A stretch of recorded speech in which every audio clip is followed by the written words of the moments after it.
morning of Get Up. We had the breaking news right before we came on the air. Adam Schefter reporting, and now the Cowboys have confirmed that they and the Steelers have a trade that will send George Pickens, the mercurial wide receiver, to Dallas in exchange for a third-round draft pick. There are other draft picks swapped in all of this, but that's the headline. George Pickens, so much talent, so many questions in Pittsburgh. Now he goes to Dallas. Let's take this from a bunch of different perspectives. Schrager is here, Lewis, and my former Steeler, Ryan Clark. I said there were so many questions about George Pickens. Does this answer them? Yeah, it answers a ton of questions about George Pickens. And obviously, I've been around that building. I've been around those guys. George Pickens is an immense talent. I thought he should have been a first-round draft pick if it was strictly based on talent. He fell to the second because of some of these things we've seen arise in the NFL. But this is what Coach Tomlin likes to do. Bro, I was in Pittsburgh with Antonio Brown. And I remember when I was on this show, when I retired, and I said, hey, man, these are some of the things that Antonio does. Antonio is like this. Everybody's like, oh, my God, I've never heard that. You know why? Because Coach Tomlin kept it quiet. Because Coach Tomlin dealt with it. Because Coach Tomlin tolerated. He nurtured him. He tried to keep him as a part of the culture. If Coach Tomlin feels like he can no longer work with you, and you're that talented, then that's a problem. And now when you're going to the Dallas Cowboys and they're trying to create this new culture, how are you going to put him in that locker room and ingratiate him with the rest of those players? And so to me, this is, from a physicality standpoint and a physical standpoint, a home run to get a player like this. But it's a huge question mark when we're talking about the way that he will vibe and the way that he can bring a certain energy to that locker room. So, Lewis, let's do it from both sides. Starting with the Cowboys, what does this make Dallas in a very, very competitive NFC East? Well, on paper, it makes them a much more explosive offense, obviously, on paper.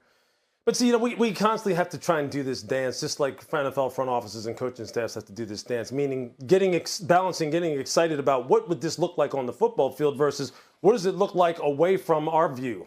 What does it look like in the meeting room? What does it look like during training sessions in terms of being in the training room? What does it look like when he's supposed to be in the weight room and doing those kinds of things? What's it going to look like as far as his ability to be on time in meetings, not be disruptive?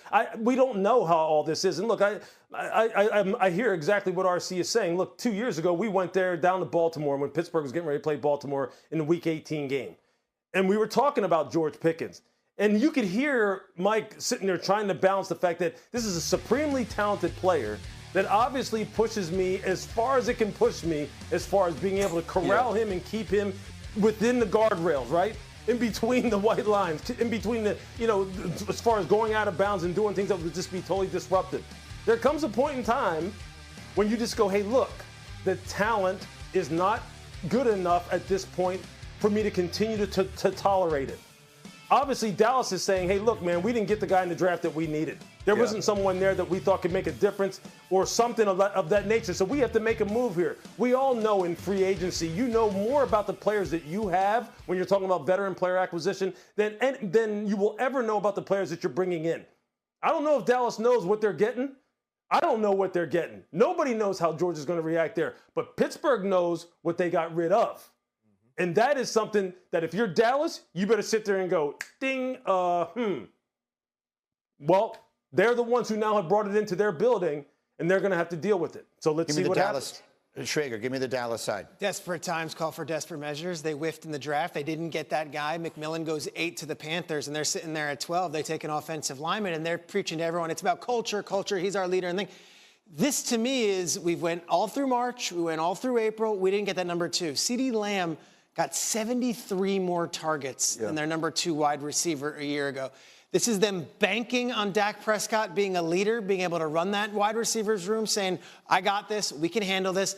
And it's them banking on a first-year head coach who's been in the league a long time and hasn't been given an opportunity to be a head coach, being able to say, culture matters, and this guy's going to be able to fit in our culture. I will add this, though. First-year head coach, Jerry after a loss, what happens with the media, and if things don't go his way and he doesn't get the targets, this is going to be the ultimate test for Dak Prescott, how he can handle this, and we're going to see if he really is a $60 million man. So potentially combustible Cowboys. On the other side, the specter of Aaron Rodgers, what are the Pittsburgh If I'm Aaron Rodgers, I'm not going to Pittsburgh. That's what Danny said, too. What does that mean? What does now the attractive part about Pittsburgh was having George Pickens, was having DK Metcalf, two dudes that have these very different skill sets, but they're both also dynamic and explosive. And now you have Pat Freiermuth. You go out in the draft and you get a big bruising back from Iowa, but in the offseason you get Kenneth Gainwell as well. So you had all of these pieces to be excited about, but the most exciting two pieces was the fact that you had two absolute monsters, although crash outs, on the outside.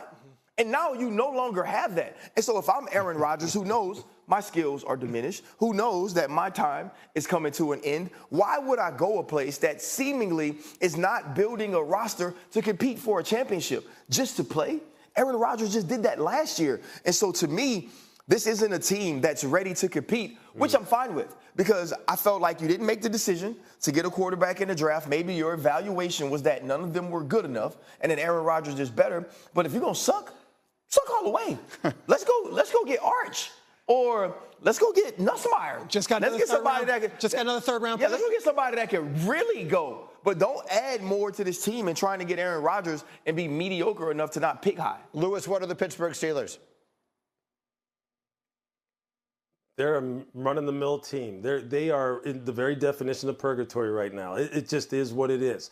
They're never gonna look. I hear what you're saying, RC, but you know this. Pittsburgh's never gonna suck.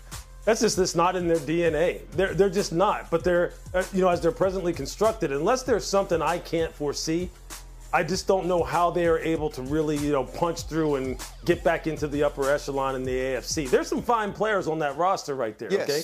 There really are. The guys who you just put up on the screen, there's some good players, but we know that this just isn't a paper game. This just isn't a, fantasy football type of game where we move player X out and put player Y in. And quite honestly, at the most important position in particular, they're just not good enough, man. They're just not. And I know they're going to be Ohio State fans going, Will Howard won a national title. Will Howard led Ohio State to the prom. Look, Will Howard is a good college quarterback. There's no question about that. There's a reason why Will Howard went where he went to, man. There really is. And it doesn't have anything to do with how people like him. Yeah. It's not about his character. It's not about any kind of baggage. It's about what they see on the football field and how it translates. Pittsburgh's in a tough spot, dude.